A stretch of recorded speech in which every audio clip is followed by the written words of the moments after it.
Mark, great to have you here. Really interesting times we're in. I Yeah, I think think I that's a have. first, Dale. Interesting times. Maybe about your golf game. I think maybe there's something in common with trading, and that is Okay. that macro guys like myself is sort of like the driving for show, and the real money is really made in golf, like in trading, is really in the Yeah. short run, and that's right. They say drive for show, putt for dough, and that putting means risk management. It means knowing about managing a winning position, but also managing a losing position. It's honoring stops. It's discipline. And so I think there's a lot in common. Even though I don't really golf, I can't say I golf well, but I kind of find that there's two people that golf: people who play golf and people who golf. And I'm a player. All right. I'm glad you know that that was a great metaphor for what it's like. It's a short game. Yeah, it's not if you can hit a ball 300 yards off the tee. You could do that and end up with an 11. I've done it. So anyway, great analogy. So let me ask you, Mark. I mean, I was away, but I was here for the Fed cut, and then I saw the numbers Friday. Even when you're on vacation, you still take a peek, right? You're not uh, maybe 100 times a day. Anyway, so what do you make out of the half a point cut and then the employment numbers that we had on Friday? Sure. Yeah, when it comes to the 50 basis point rate cut, I think that both Fed Chair Powell and Governor Waller both cited the CPI that came out during the quiet period. And many people, even economists after the CPI, were looking for 25 basis points. But then it appears, and of course there's no smoking gun here, but it appears that a Federal Reserve official, perhaps Powell himself, got a story planted in the press, Wall Street Journal, the FT, that played up the risk of a 50 basis point cut. For people who are close observers of the market, this isn't the first time such a story had been planted to try to influence the market. And I Okay. think that the jobs data on Friday, I think that the market was, in September, the Fed said we're going to cut rates 50 basis points in Q4. The market said, no, you're not. You're going to cut rates 75 basis points. So of course we get this over reaction to the jobs data. It was a 1 month number, and it's Yeah. terribly skewed. And here's one thing that maybe some of you might not be fully aware of, and that is, as you know, there's two surveys: an establishment survey, which gets us a non-farm payroll number, and a household survey that gets us the unemployment rate. We are having a very low corporate participation rate in these surveys, which is part of the reason why we get these substantial, at least statistically substantial, downward revisions or revisions really to the data. Last time we saw upward revisions. I think the data has been skewed by this, and that accounts for these revisions. And so I think that the market uh, is a dramatic response to it, but let's not lose sight of the underlying picture. When it comes to inflation, the Fed says there's one number that captures its mandate, and that's the PCE deflator. But when it comes to the jobs market, there's many different indicators, and I think that on balance, the indicators suggest that the labor market is still slowing. And so I would take, I think that the market's reaction now, driving up interest rates, uh, driving the dollar sharply higher, this is largely a function of market positioning. And it'll take some time to Okay. absorb it. But I think that we're still on track for 50 basis points in Q4 for the Fed to cut. And I think we're still in store for a soft CPI number tomorrow, especially the headline number. Okay. Interesting take. On my way back on the plane, this young lady sitting next to me who went to Stanford and has been applying for a lot of jobs. She says the job postings may not be real because she could send out, 50 resumes and get, one or two, maybe just responses, get back to us in 90 days, but no hires. So I don't know why employers would keep jobs posted and then not hire people. Can you Well, explain that? yeah, I think that there's still a sense of hoarding. I think at many businesses, experienced a shortage of labor. And thinking that if the Federal Reserve is going to cut rates the 100 basis points next year, like they said, then maybe this is just a short-term slowing of the economy, which we still haven't had much of a substantial slowdown. And so I think that it's really a cautionary element for businesses hoarding labor, that is to keep the labor rolls high, higher than perhaps the economy justifies, for fear of the replacement, the hardship and the cost of replacing. So I think this is part of Okay. the post-COVID, Yes. post-supply side thought. PSTD. They still have PTSD about finding workers. Yeah, I think so. And I think Yeah. that, what we saw with the jobs data uh, last week was a lot of hiring, the bulk of the hiring coming from restaurants, bars, hospitality industry. And I think that's a sign of expected consumption as we head into the holidays. And remember, we had this, it was only a 3 day dock workers strike, but it looked like it could have lasted longer. And so it seems to me that also is an economic factor. Companies building up inventories, not wanting to be caught short for Q4 and the holiday season. And I think the labor market just fits into that as well. Okay, buddy, let's get to your wheelhouse. And not that we weren't, but You talking about you came in. you talking about uh, the levy that the Chinese are going to levy against European brandy? I didn't know that, but is that the reason for a 200 pip decline in in Euro USD? And is this just corrective action here, Mark, or is there something else going on now that after we cleaned out all the uh, dollar bears, that came late to the party? Um, is it break to buy, or should we be cautious with what the dollar's doing based on the confusion of the employment report against Fed policy? And where's your head at on the dollar? Do we have more to go on the upside in the dollar I and think look we have, more? yeah, Okay, I'm thinking that we have a little bit more upside to go in the dollar. Maybe you could go back to that euro chart. What I'm looking at okay, that euro chart is that double top, at yeah, 112. And one of the reasons why I felt confident that 112 area is going to hold is because one of the indicators that I look at, that this sounds kind of old school, but I'm looking at the U.S. German 2 year interest rate differential. And okay, we peaked back in April over 200 basis points. And by the middle of September, we had fallen to about 135 basis points. And that's what counts, I think, for the dollar rally this summer. However, as the interest rates as the U.S. premium began rising, the euro was still like bouncing around that 112 area. But I felt confident it was going to hold. And that 2 year interest rate differential, which bottomed near 135, is now near 175. And when I look at this wow, when I look at the euro, everybody sees the same thing, I'm sure, that I do: a double top with a neckline at 110. If the top okay, of the so that measuring objective is 108, and I kind of think that right, 108 is a bit far, but I'm thinking that we could get down to maybe it's 108.75, 109 area. I see you have that as a line on your yeah, chart as well, and I sort of that's a like that moving general, average, yeah, moving averages, and there's some 200 day, retracements, yeah, and yeah. so I'm thinking um, that this euphoria about the jobs data, if they take a while for it to wear off, and it might take most of the remainder of the month.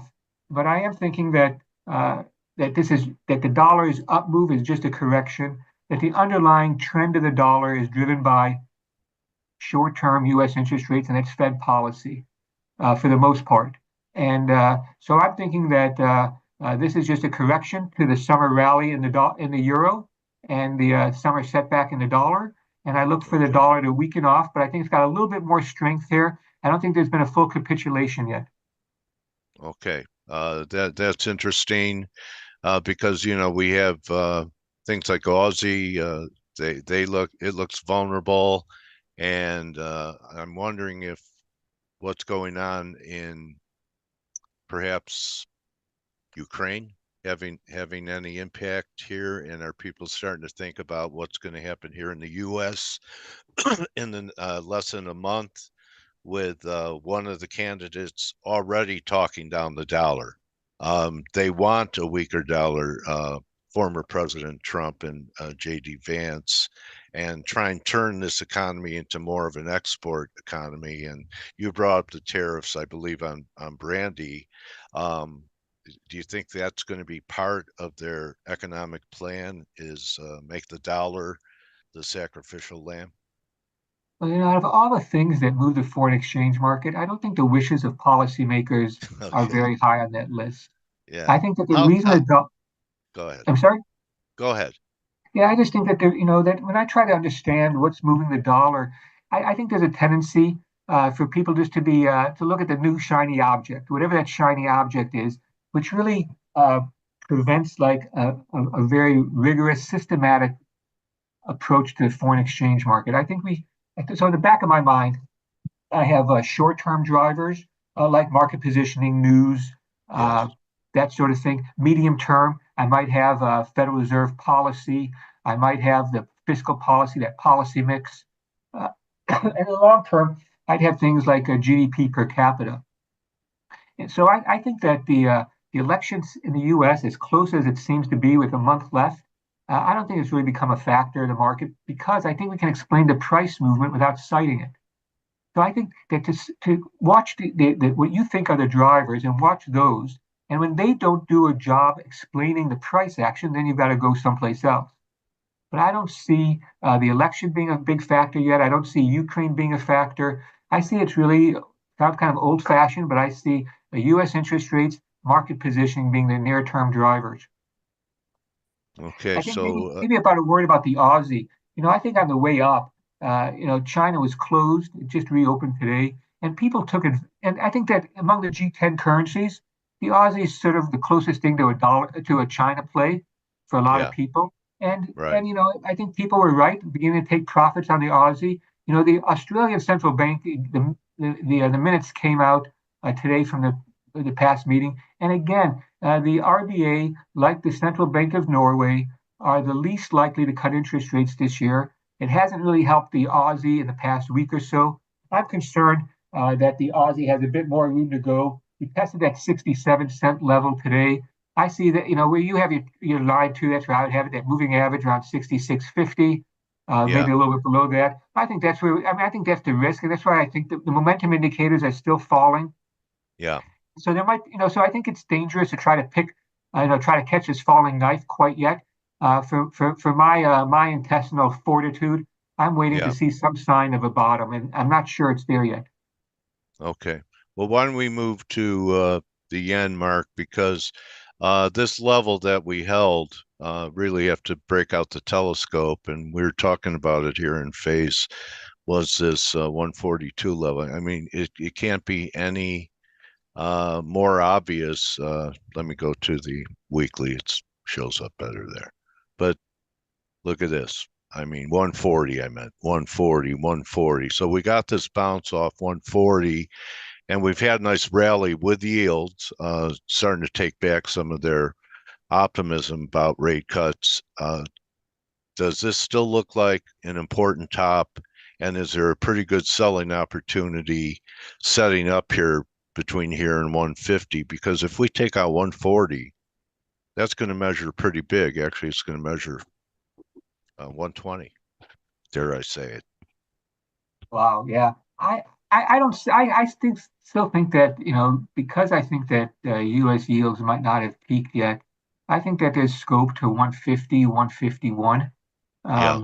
I do think that important tops in place, partly because I think that an important top in U.S. interest rates are in place. Oh, And got you. this is the thing. I mean, when I say about keeping an eye on what you think are the drivers, I try to run these correlations between the yen and seeing and other currencies, but seeing what moves where the strong correlations are. And the strongest with the yen is still the U.S. 10-year yield, not the 10-year interest rate differential with Japan. Oftentimes, U.S. Treasury yields are more correlated to the yen than the spread. But I think that Yeah. the Very you know the, similar charts. I mean, they're almost like Siamese twins lately. They're joined at the hip. The moves may be different in magnitude, but the patterns seem very similar. Yeah, what we're talking about is a correlation between so we're looking at a correlation of the change in the yen and the change in the U.S. 10-year yield, and that's above 0.65, which is really the upper end of where those correlations go. And I know people might be thinking I've got like, did I see what happened yesterday when yields rose, but dollar yen came off? And when you talk about a correlation of zero point 0.6 or zero point 0.7, what that means is that say in a 2 week period, 10 trading sessions, there might be two or three that the correlations aren't, that don't work. That is, higher yields don't translate Yeah. to a weaker yen. But over time, these correlations tend to be fairly reliable, fairly stable. And so I think that if for me, I take my cues from the yen, from looking at the U.S. 10-year yield. It doesn't work Okay. every day. Dollar yen is a little bit softer today, so are U.S. yields. It tends to Yeah. work most times. Yeah. And it seems like the beta is much higher in USD yen than 10-year than the 10-year yield. But the 10-year yield hasn't exactly been quiet. Do you see the irony that yields troughed on the Fed cut of a half a point? That's when the bonds started selling off on that cut. Um, and you would think, and I think I'm hearing this from you, that this rally in yields, just like the rally in yen, is counter trend. So that must mean there might be a pretty good buying opportunity in bonds. Or are you afraid of longer duration? No, I think a funny story. I've lived in Manhattan for over a decade. I sold Yeah, my apartment in Lower Manhattan in May, and I have just put what equity I had into medium and long term Treasury ETFs. I think it's a good place, a safe place. Back in May, yields are of course much higher, so yeah. capturing capital gains as I wait to look for my next purchase. So yeah, I'm not Okay. afraid of the duration here. I do think that the challenge really is that it's about market positioning, and yields might have to go up a bit further first. I'm looking at the 10-year, maybe it's up to 410, 412. But I think that over time, as the U.S. economy slows, interest rates will fall. How about a hot number Thursday to fade? Yeah, I don't know. The strange thing to me is CPI is that very rarely surprises. And to the extent it surprises, it tends to be from a rounding adjustment, a rounding error. So I'd still look for soft CPI on the headline, perhaps even maybe 0.1% rise on the month. Core rate a bit stickier, but the Fed has told us that their focus has shifted. They're now confident that inflation is going to be falling back towards its target, and that the focus is really on the labor market. And I think while the market is very impressed by the jobs data last week, I'm not convinced that the Federal Reserve really is. I think the Federal Reserve is going to say it's within what they had expected. That is maybe a little bit stronger, but it's generally in line with what they expected. And so I think that they will not change their view. And I think that they'll still cut in November, shortly after the election, and Okay. setting us up for a December Christmas cut as well.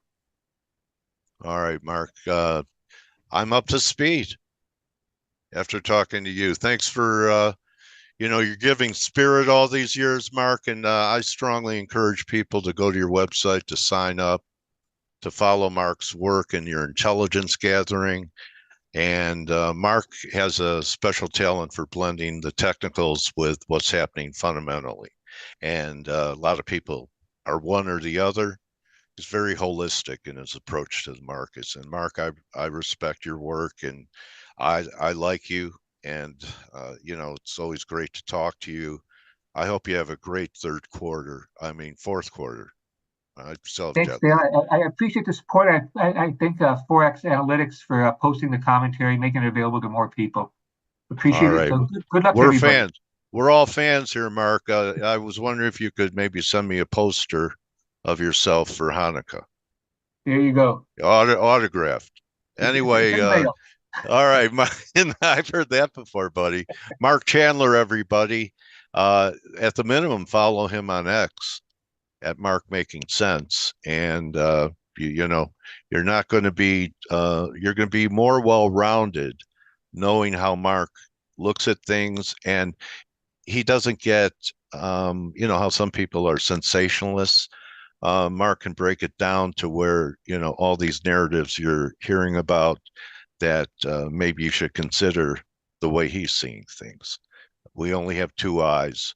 So, you know, use the eyes of Marc Chandler and his views of the market for you to get better. Thank you, my trading warrior brother. Really appreciate it. Thank you. Good luck. All right. Marc Chandler, everybody. You could join the team in 17 minutes on the morning edge. And if you can't, just take that trial and we'll, you know, you can check it out. You need to be in there. This fall is going to be something where, you know, especially after the election. I don't think, just like the summer wasn't slow, you know how we slow down after Thanksgiving and it's almost like year is over? Not this year. Okay. So get ready. That's a wrap. Don't just count your pips, count your blessings. Good to be back, and thank everyone for welcoming me back. And I'll see you tomorrow. Good hunting, everyone. Don't just count your pips, count your blessings. Adios. Hey traders, this is Blake Morrow with ForexAnalytix. Thanks for stopping by our YouTube channel. Don't forget to like these videos, share them, and subscribe to our channel so you don't miss any of the content that we provide here for free. Thanks for stopping by. I'll see you in the next video.